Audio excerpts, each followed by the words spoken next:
Assalamualaikum warahmatullahi wabarakatuh. Alhamdulillahirabbil alamin. Wassalatu wassalamu ala asyrafil mursalin nabiyina maulana Muhammadin wa ala alihi wa ashabihi ajma'in. Pak Ahmad Daryoko ini yang tulisannya beliau ini setiap hari menyalak-nyalak di berbagai grup WA, bisa saja nanti diskusi atau FGD kita pada pagi hari ini dengan bersama para narasumber yang sangat kompeten. Beliau adalah orang-orang yang punya kapabilitas, punya integritas yang luar biasa. Mudah-mudahan kita akan mendapatkan pencerahan-pencerahan dan bisa menyingkap berbagai proyeksi dari sisi politik, hukum dan ekonomi ke depannya, sehingga kita akan bisa tahu apakah tahun depan atau tahun ini Indonesia akan semakin bertambah baik atau justru sebaliknya. Beredar surat PLN teriak-teriak bisa nanti pembangkitnya akan mati sebagian karena tidak ada pasokan batu bara. Kenapa bisa begitu? Karena memang harga batu bara dunia sekarang masih di atas $100 per ton. Sementara menurut aturan yang ada, khusus untuk PLN dan sejumlah sektor industri, itu harga DMO-nya, Domestic Market Obligation-nya, itu $70. Jadi mau berapapun harga batu bara dunia, mereka untuk sektor-sektor ini, terutama PLN, itu harus menjual maksimum $70 untuk tingkat kalori 6.332. Ya, jadi kalau kalorinya misalnya 5.000, ya 5.000 per 6.332 kali 70, itu pasti lebih murah. Tapi yang lebih penting adalah kenapa kok bisa bahwa PLN itu tidak mendapat pasokan sebagaimana mestinya, bisa akhirnya kebutuhan PLN itu tidak terpenuhi. Yang juga sangat penting adalah bahwa aset negara yang nilainya itu antara 3.000 sampai 7.000 triliun, ya, cadangannya itu nilainya seperti itu, 3 sampai 7.000 triliun, dengan catatan itu harga rata-rata 10 tahun terakhir yaitu sekitar $70. Ya, itu mestinya menerapkan sistem windfall profit tax, dan itu dilakukan oleh Malaysia, India, atau juga Inggris. Waktu harga naik, mestinya pajaknya ditambah supaya adil. Tapi yang ada sekarang itu negara, tapi giliran harga tinggi, itu yang menikmati adalah segelintir pengusaha batubara. Penikmat keuntungan dari sektor batubara itu adalah asing, apakah itu lewat pemilikan saham ataupun di bursa maupun langsung. Ya, seperti ada namanya BIFA kalau tidak salah, itu dari India. Itu punya saham masing-masing sekitar 25%. Di KPC dan Arutmin, itu dua-duanya punya Bakri. Jadi Indianya di situ sangat dominan. Jadi artinya dengan untung yang besar tadi, sudah di atas $150 per ton, maka sebagian sebetulnya dinikmati oleh orang asing gitu, dolar bagi PLN. Karena kan ini dinikmati oleh seluruh rakyat. Ya kan? Sama juga dengan yang namanya CPO. Tahun ini mungkin harganya sudah naik lebih dari 70%. Giliran harga CPO naik itu, harga di dalam negeri itu mestinya kan bisa dikendalikan. Khusus dalam negeri, pemerintah bisa atur. Atau terapkanlah windfall profit tax. Ya, apalagi kita bicara Pancasila, itu dua sila. Itu kata kunci menggunakan kata adil itu ada di dua sila. Sila kedua dan kelima. Adil itu sangat penting. Tapi fakta di lapangan sektor batubara begitu bicara adil, adilnya tidak ada. Sektor sawit juga sama, ya. Sudahlah dia banyak mengemplang pajak, konon katanya hanya 1/4 dari eh, kewajiban mereka bayar pajak dan retribusi itu yang terbayar masuk ke kas negara. 3/4-nya itu banyak di Kemplang. Dan jangan lupa juga investor sawit itu lebih banyak dari luar negerinya dibanding dari dalam negerinya. Nah, sudahlah itu tahu banyak asing dan orang-orang konglomerat itu bukannya diupayakan supaya ada keadilan. Ke depan bagaimana mobil listrik akan berkembang dan Indonesia itu membanggakan diri punya sejumlah unsur mineral sebagai bahan baku untuk baterai mobil listrik. Tapi harap dicatat, tahun ini atau awal tahun ini, jumlah smelter yang sudah dibangun konglomerat dan mungkin ada BUMN di sana, yaitu Antam atau Main ID, dan sebagian saham Antam ada di Vale, tapi itu hanya mungkin sekitar 5-10%, tidak sampai 10, mungkin 7%. Sisa itu adalah milik konglomerat dan Cina. Cina mayoritas, dan dengan jumlah smelter yang begitu banyak, maka cadangan itu mungkin hanya cukup sekitar 14 tahun lagi ke depan. Nah, kalau setelah itu kita butuh untuk baterai, jangan dikira kita bisa punya ketahanan mineral untuk baterai tadi. Kalau sekarang sudah jor-joran, kita terus biarkan itu konglomerat dan oligarki dan Cina mengeruk mineral nikel itu tanpa ada kontrol atas nama FDI, lapangan kerja, penerimaan negara yang semuanya itu adalah omong kosong. Dan saya kira kita harus tekan DPR karena konon ada satu partai besar atau beberapa partai besar itu menjadi komisaris di perusahaan-perusahaan Cina itu. Makanya kenapa Ketua Golkar itu waktu mendampingi Jokowi tanggal 27 Desember itu ikut membanggakan bahwa akhir tahun ini penerimaan 20,6 miliar dolar dari sektor nikel saja katanya. Tapi padahal di sana bea masuk sudah 0, bea ekspor 0, PPh 0, PPN 0, gaji karyawan pun dibayar di Cina mayoritas. Lalu TKA-nya juga itu, TKA mayoritas adalah Cina dan levelnya pun SD masuk di sana gitu. Nah, lalu Anda dapat apa? Lalu Anda diam saja dengan kondisi penjajahan seperti ini. Silakan saja direnungkan, tapi minimal saya sudah bersuara. Ya, Oke, Bang. Dengan ini kita harapkan sebetulnya ada perhatian minimal dari Pak Jokowi supaya tidak ngomong kalau dia tidak ngerti, pembisiknya ini kalau perlu dipecat. Tapi kalau dia happy dengan itu ya sama saja sebetulnya, dia bagian dari oligarki itu sendiri. Makasih. Assalamualaikum warahmatullahi wabarakatuh. Waalaikumsalam warahmatullahi wabarakatuh. Luar biasa ilustrasi yang digambarkan Dr. Marwan. Salam perjuangan, Bang. Terima kasih, Bang. Mohon maaf, saya nanti undur diri duluan ya. Mohon maaf. Ya, kalau ada waktu bisa gabung lagi, Bang. Terima kasih. Insya Allah. Nanti di jalan saya gabung. Iya. Ya. Saya akan beralih ke Bang Ahmad Daryoko. Assalamualaikum warahmatullahi wabarakatuh, Bang Ahmad Daryoko. Waalaikumsalam warahmatullahi wabarakatuh. Bang Ahmad Fazinuddin, itu tangga saya di Magelang nih. Nggak pulang kampung nih. Tahun baru. Tahun barunya Bang Fazinuddin itu 1 Muharram ya. Kemudian Bang Haris Azhar. Ini salah satunya. Nanti berikutnya ya. Iya. Jadi ini baru salah satu anak perusahaan yang kami tampilkan PJB ya. Ini untuk PLN itu ada 2 anak perusahaan, yaitu PJB dan Indonesia Power. Tapi kira-kira hampir sama, gedean Indonesia Power dikit lah kira-kira. Nah ini ya, grafik ini menunjukkan ya, yang hitam-hitam di atas itu dominasi daripada swasta. Swasta itu ya asing dan asing itu. Begitu. Lah yang kemudian warna-warna kuning itu yang PJB, yang biru muda ini adalah punyanya Indonesia Power. Ini grafik Jawa Bali nih, Bang. Grafik Jawa Bali.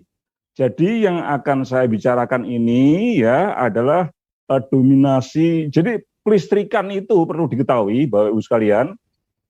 Itu kelistrikan itu dominannya itu 85% itu ada di Jawa Bali. Mengapa Jawa Bali? Karena di sana sudah banyak ruang mewah, banyak pabrik-pabrik besar, hotel, tempat persiaran. Artinya Jawa Bali ini sudah dikatakan suatu area yang major. yang sudah matang. Makanya swasta asing itu yang diincar ya Jawa Bali. Nah, ini yang merah-merah ini adalah kumulasi dari kapasitas pembangkit di Jawa Bali. Terakhir ya sekitar 40 ribuan lah apa kapasitas Jawa Bali itu. Sementara seluruh Indonesia kira-kira 61 ribu. Tetapi saat ini dengan kapasitas itu, kalau kita baca di Gatra tanggal 15 September 2021 itu sudah RSA, reserve reserve margin atau mangkraknya sudah 60% lebih, udah 68,1%. Jadi sekarang ini kelistrikan kita itu sudah oversupply sekitar 68%. Kalau di megawatt kan adalah 25.500 megawatt. Itu terbesar di Jawa Bali. Seperti itu ya. Jadi Jawa Bali ini sudah didominasi oleh swasta. Dari grafik ini, atau yang satunya lagi Bang, yang biru, itu lebih jelas lagi. Yang biru-biru ya. Semua itu loh. Sebentar.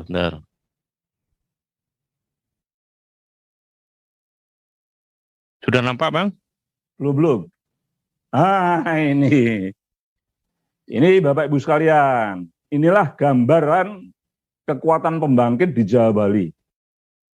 Ini kemudian yang terjadi, pembangkit PLN itu hanya 10%. Sebenarnya pembangkit PLN itu yang tinggi-tinggi itu loh. Rata-rata yang tinggi-tinggi grafiknya itu yang muncul nongol ke atas itu. Jadi ke arah vertikal ini adalah biaya operasi pembangkit rupiah per kWh. Itu yang punya PLN memang sudah 1.500-an rupiah per kWh. Sementara memang yang pembangkit swasta ini karena baru-baru hanya 500 sampai 600 rupiah per kWh, dan karena itu ya memang mereka yang dipakai. Nah, ini begini ceritanya, mengapa bisa terjadi seperti ini? Ini ada modusnya. Pada saat Menteri BUMN Erick Thohir itu dilantik tahun 2019, dia langsung memberikan instruksi kepada PLN, PLN, you tidak usah mengoperasikan pembangkit lagi. Biarlah yang mengoperasikan pembangkit itu yang swasta-swasta itu, ya termasuk punya dia itu, yang di Batang itu loh. PLTU Batang itu kan 2000 megawatt yang namanya Bimasena itu, kemudian joint venture dengan Jepang ya, Itetsu sama Marubeni, 2000 mega itu milik dia, itu yang bekerja gitu loh. Jadi sekaligus ini menggambarkan disinilah dominasi peng-peng tadi, dominasi daripada oligarki tadi. Yang kerja adalah pembangkit-pembangkit yang pendek-pendek itu. Tetapi sekali lagi ini adalah perintah Erick Thohir. Perintah Erick Thohir ini tidak serta-merta ditelan sama orang-orang PLN.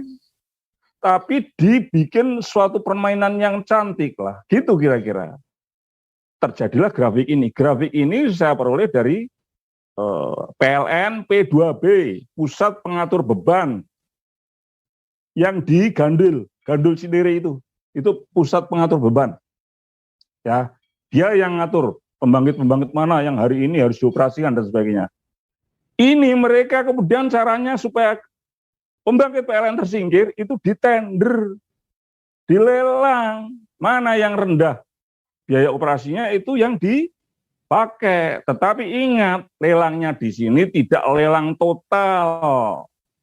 Komponen-komponen pembangkit itu perlu diketahui Bapak Ibu sekalian, komponen pembangkit itu terdiri dari komponen A adalah investasi, komponen B adalah komponen manajemen, kemudian karyawan, tenaga kerja, komponen C adalah bahan bakar, komponen D adalah komponen penunjang. Nah, yang ditender ini komponen bahan bakar, komponen C. Kalau kemudian tendernya memang mau fair, mestinya semua komponen A, B, C, D dilelang semua. Kalau itu dilelang semua, ya saya yakin yang pembangkit-pembangkit yang baru ini pasti keok, gitu loh. Tapi ingat, pembangkit-pembangkit swasta asing ini, meskipun dia nggak kerja, ada pasal yang namanya TOP, take or pay clause. klausul yang mengatakan bahwa pembangkit itu kerja atau nggak kerja perharinya, stromnya itu dibeli oleh PLN dengan jaminan 100% ya, 70% dari strom yang dipotensi dibangkitkan per hari itu kerja nggak kerja sudah dijamin 70% itu dibeli. Gitu loh. Wah, jadi memang ya sudah pesta pora. Nah, swasta ini mengapa kemudian mereka bisa masuk, bisa menguasai, menyingkirkan pembangkit-pembangkit PLN? Ya karena dibikin regulasi. Dibikin regulasi dan di sana ada intervensi para pejabat yang membawai PLN. Ya menurut istilahnya Pak Rizal Ramli ya peng-peng itu. Kalau kemudian mereka tidak dengan tangan-tangan kekuasaan, nggak mungkin swasta ini masuk ke PLN. Mengapa? Karena PLN adalah cabang yang exclusive right. Ya, menurut teorinya Erhard Epler, ahli dari Jerman itu, kelistrikan di seluruh dunia itu sebenarnya exclusive rights. Ya, atau monopoli alamnya. Kalau di dalam Islam, ya itu ya sering saya kemukakan lah bolak-balik ya. Hadis riwayat Ahmad mengatakan bahwa al-muslimuna suroka'u bisalasin fil ma'i wal kala'i wanar wa samanuhu karam. Bahwa umat Islam atau umat manusia itu berserikat atau ada kebutuhan dasar, yaitu namanya air, ladang, dan api. Api itu energi, minyak, dan listrik, diantaranya ya batu bara, itu api. Dan haram hukumnya untuk dikomersilkan. Ini harus dipegang oleh khalifah atau oleh negara, oleh kekuasaan. Dan kemudian dikut waktu itu oleh Mr. Kasman Singodimuljo ya, itu tokoh Muhammadiyah itu, Masumi. Beliau memang bukan anggota BPUPKI, bukan PPKI dan sebagainya, tetapi memasukkanlah usulan. Ini loh, ini bagus ideologi Islam ini dimasukkan dalam portofolio Pancasila, portofolio Undang-Undang Dasar 45, masuklah di pasal 33 ayat 2. Cabang produksi yang penting bagi negara dan menguasai hajat hidup orang banyak, itu harus dikuasai negara. Ada di dalam sidang MK tahun 2003-2004, klausul ini PLN masuk sebagai cabang produksi yang penting bagi negara. Sah ditok oleh MK Pak Zimlia Sidiki. Sudah. Jadi mestinya kelistrikan ini adalah public good. Ya, kalau menurut hadis tadi atau pasal tadi lah public good. Adalah komoditas kepemilikan publik yang harus digrab oleh negara. Kalau di sana ada swasta, swasta boleh silahkan ya sesuai keputusan MK. Saya patokannya putusan MK aja. Itu bolehlah swasta ikut, tetapi dia sebagai subordinate. Dia sebagai subkontraktor.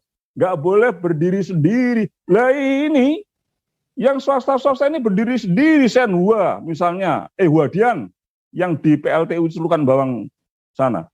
Kalau Bang Slamet nggak bisa bahasa Cina, nggak bisa masuk sana, meskipun bahasa Inggrisnya lancar. Nggak boleh, apalagi bahasa Arab, nggak boleh di sana ya, harus bahasa Cina. Kemudian Jawa 7 itu Senhua, di sana ada Pak Yusuf Kala itu. Ya sekarang kan harus ngomong oligarki kan, oligarki diantaranya memang ya itu tadi kira-kira kan gitu harus tak sampaikan gitu loh. Kemudian apalagi ada PLTU itu Cirebon, bukan PLTU, sorry PLTU Dimasena yang di Batang, lah itu yang memang ada abangnya Pak Erick Thohir. Jadi memang harus ada ekspansi dari intervensi kekuasaan. Jadi begini konsepnya, memang kejadian ini tidak ujuk-ujuk ya. Tetapi sebelum kita bicara itu, dampaknya begini. Ini kan mayoritas Jabar ini kan sudah 90% ini saya sampaikan dan sesuai grafik ini 90% itu sudah ya asing dan asing, Senhua, Huadian, Cengda, General Electric, Mitsubishi, Sinoma dan sebagainya ya. Dan ya dengan bos-bos kita itu yang taruh saham, itu pembangkitnya sudah seperti itu.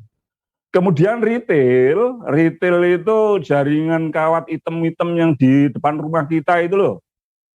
itu oleh Pak Dahlan Iskan udah dijual ke Tommy Winata, ke James Riyadi, Taipan 9 Naga tahun 2010. Jadi kalau ada orang datang pakai simbol PLN, ya PLN itu memang sekarang hanya dipakai simbolnya saja kalau mau jujur, ya kan? Karena apa? Di Jawa Bali ini, ya PLN ini asetnya, PLN itu kalau mau jujur, aset PLN itu hanya ditinggal di luar Jawa aja. Nah kalau kemudian tadi ada protes dari PLN katakanlah karena harga batu bara mahal itu ya untuk keperluan luar Jawa kalau PLN yang protes. Sedangkan PLN Jawa Bali ini sebenarnya sudah nggak bisa apa-apa. Itu ada urusan dari asing dan asing itu.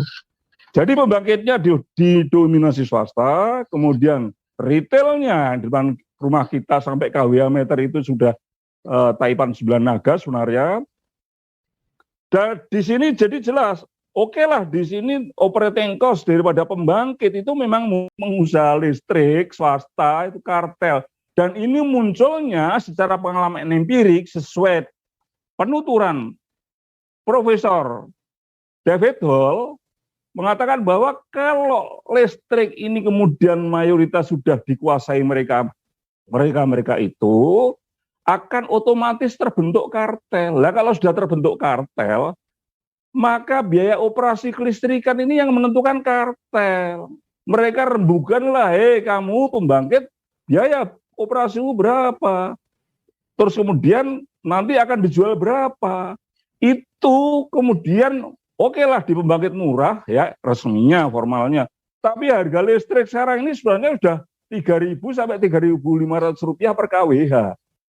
Itu sebenarnya sudah ke sana. Ini analisa di sidang MK terutama dikupas oleh Profesor David Hall, kemudian ekonomnya Iksanuddin Nursi, kemudian tenaga tekniknya seperti Profesor Yanwar Saharun dari ITB, Profesor Sarifudin dari ITS, dan sebagainya.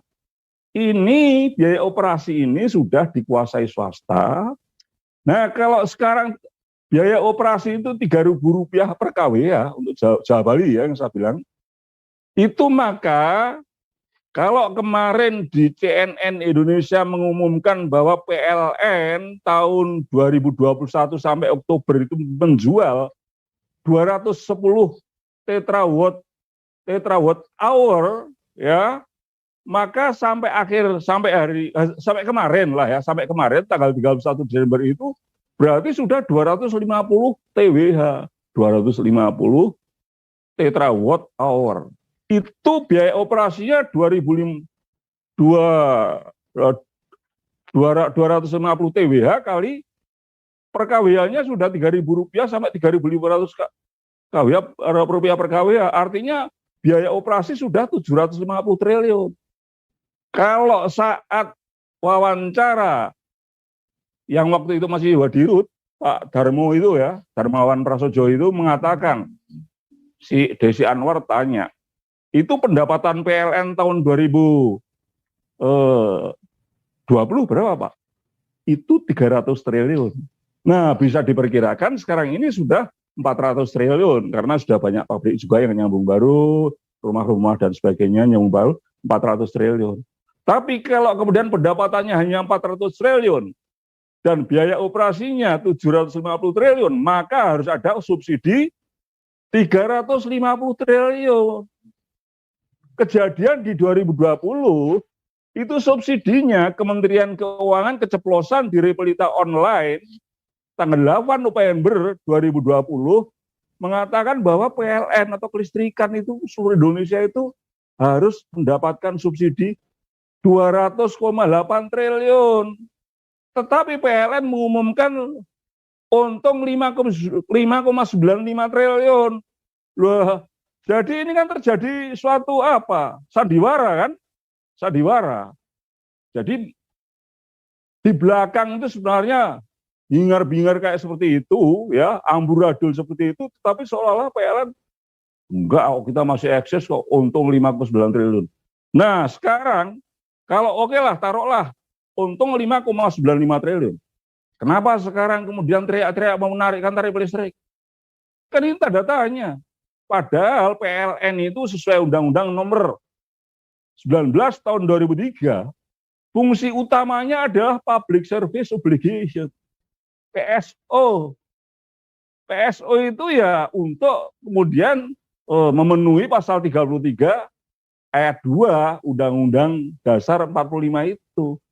Tetapi kok sekarang jadi udah untung minta naik lagi. Nah, ini menjadi tanda tanya. Ada apa sebenarnya? Karena yang semua tadi saya ceritakan ini tidak terbuka di masyarakat, gitu. Pemerintah tidak terbuka bahwa sekarang ini PLN ini sudah wafat sebenarnya, hanya tinggal luar Jawa aja. Yang di Jawa Bali ini sudah menjadi royokan oligarki, udah menjadi royokan peng-peng tadi yang saya sebutkan bolak-balik tadi. Itulah yang kemudian menginstruksikan direktur utama PLN, orang PLN kalau yang menginstruksikan orang-orang itu Menko Marves, Menteri BUMN, ya pegang burung semua orang-orang itu. Iya Pak. Terus dibikin rekayasa tender-tenderan itu. Ya, akhirnya sebenarnya sudah terjadi, ya benar apa yang disampaikan Pak Said itu. Ini hanya tinggal menunggu waktu. Sekarang ini, ya Bang, tadi kan pembangkit dan retail yang dikuasai mereka itu, ya asing dan asing itu. Tetapi sebenarnya Erick Thohir, Menteri BUMN itu sekarang sudah membentuk tim percepatan pembentukan subholding PLN. Artinya apa? Itu transmisi kan sekarang udah dicacah-cacah itu.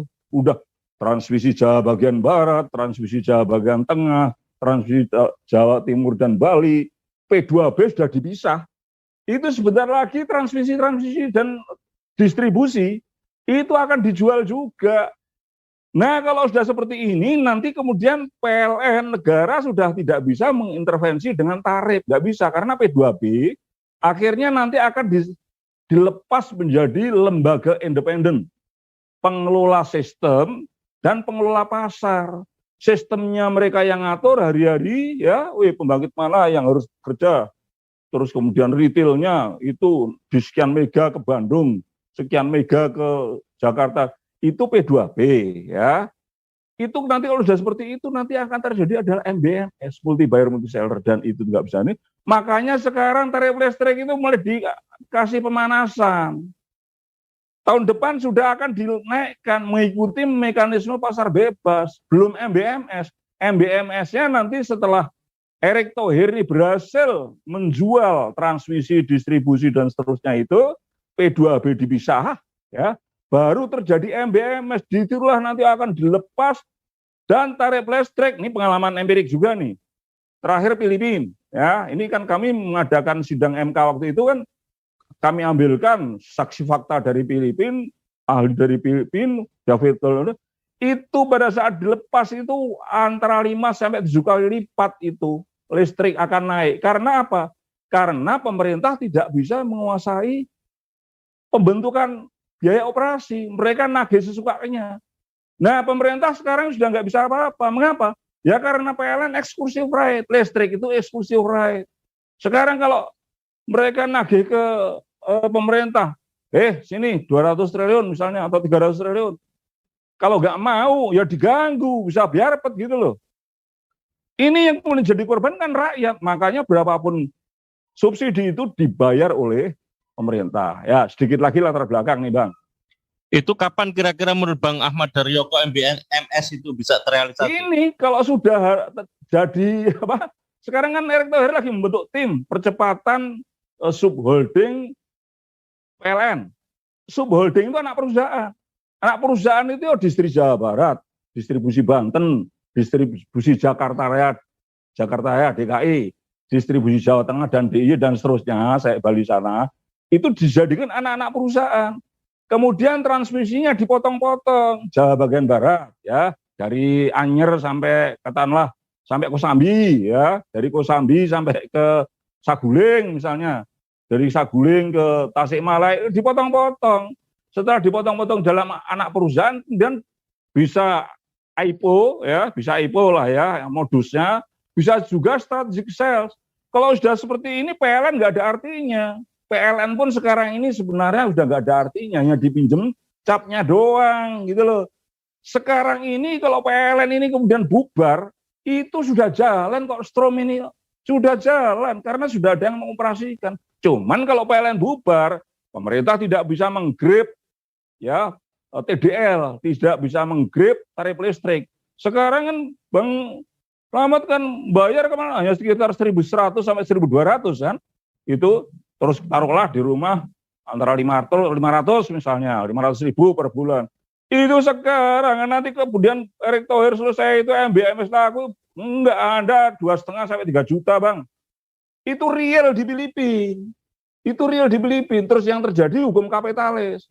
Ya ini faktanya seperti ini. Kalau jadi kan gini, listrik itu kalau sesuai hadis tadi kan public good. Sekarang ini dengan adanya apalagi Undang-Undang Omnibus Law, Undang-Undang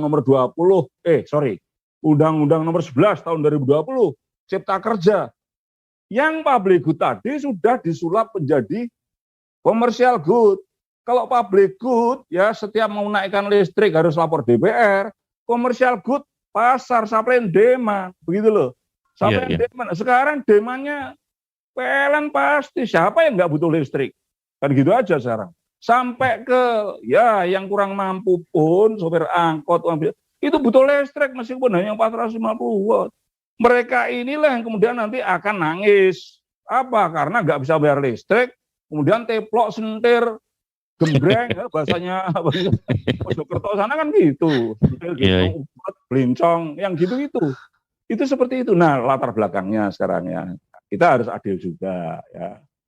Memang ini semua adalah konsep dari WB, IMF, EDB ya. Aslinya itu dari sana. Tahun 98 diawali memang ya tanggal 31 Oktober 1997 itu kan ada letter of intent ya. Itu kemudian di salah satu letter of intent poinnya itu adalah larangan negara ya untuk mengoperasikan public service, public utilities. Pemerintah negara tidak boleh mengoperasikan perusahaan BUMN pelayanan publik. Ya dia nggak ngomong melarang, tapi kemudian namanya letter of intent kan kehendaknya pemerintah Indonesia seolah-olah. Seperti itu. Akan kami lepas ini yang namanya BUMN sektor publik ini. Strategis, infrastruktur. PLN dan Pertamina infrastruktur ibaratnya. Ini kan pasal 33 ayat 2 dan pasal hadis riwayat Ahmad tadi. Masuk ke sana. Ini kan kemudian nggak dipatuhi. Ya kan hanya dijadikan pajangan saja. Itu awalnya di sana. Di sana kemudian ada the Power Sector Restructuring Program, ya konsepnya WB, DB, IMF tadi, grupnya IFIS, International Financial Institutions, seperti itu. Kemudian dijiplak oleh Kuntoro Mangkusubroto menjadi the white paper, kebijakan restrukturisasi sektor ketenagalistrikan pada tanggal 25 Agustus 1998, di mana Jawa Bali ini intinya nanti akan diserahkan ke asing dan asing, intinya tegasnya seperti itu. Kemudian luar Jawa nanti serahkan ke Pemda. Ini sekarang udah merambat ke sana. Pada saat nanti seperti itu PLN bubar, tarif listrik diserahkan kepada mekanisme pasar bebas dan pemerintah merdeka. Oke, ya kalau sekarang ini Anda ada gangguan listrik, enak aja ke Bojonegoro sana kan, tanya PLN dimaki-maki kan. PLN jancuk. Nah, nanti sebentar lagi nanti siapa ini Erick Thohir bikin Bojonegoro nanti kan nggak tahu PT apalah yang terkenal. Yang di sana kan ada PT terkenal Magelang itu ada juga apa. Itu sudah sekarang ini Bang, mulainya pemanasan. Anda cek blog SCBD. SCBD itu udah bukan PLN itu Tommy Winata itu gitu cek. Kemudian Meikarta, Central Park. Itu sudah seperti itu. Nanti sebentar lagi Jakarta dijual mereka. Semarang, Bandung. Kira-kira seperti itu. Kemudian akan melonjak-lonjak. Ya ini adalah akibat Grab daripada sebelumnya. Ya. Kira-kira begitu. Terima kasih. Assalamualaikum warahmatullahi wabarakatuh. Waalaikumsalam warahmatullahi wabarakatuh. Terima kasih Bang Ahmad Taryoko. Jadi memang yang paling asas itu adalah merubah nomenklatur dari public good menjadi consumer good, dan itu dilegitimasi oleh regulasi, pintunya melalui itu, sehingga kemudian skenario MBSS itu nanti bakal terrealisasi, dan kita bisa melihat seperti apa, dan kita akan lihat seperti apa perkembangan apa yang diilustrasikan nih Bang Ahmad Daryoko, proses komersialisasi di sektor yang seharusnya ini menjadi tanggung jawab negara itu terjadi kan gitu. Ya Bang, terima kasih Bang Dr. Ahmad Daryoko. Apabila menurut Anda konten ini bermanfaat, silahkan berikan komentar, like, share, dan juga subscribe. Assalamualaikum warahmatullahi wabarakatuh.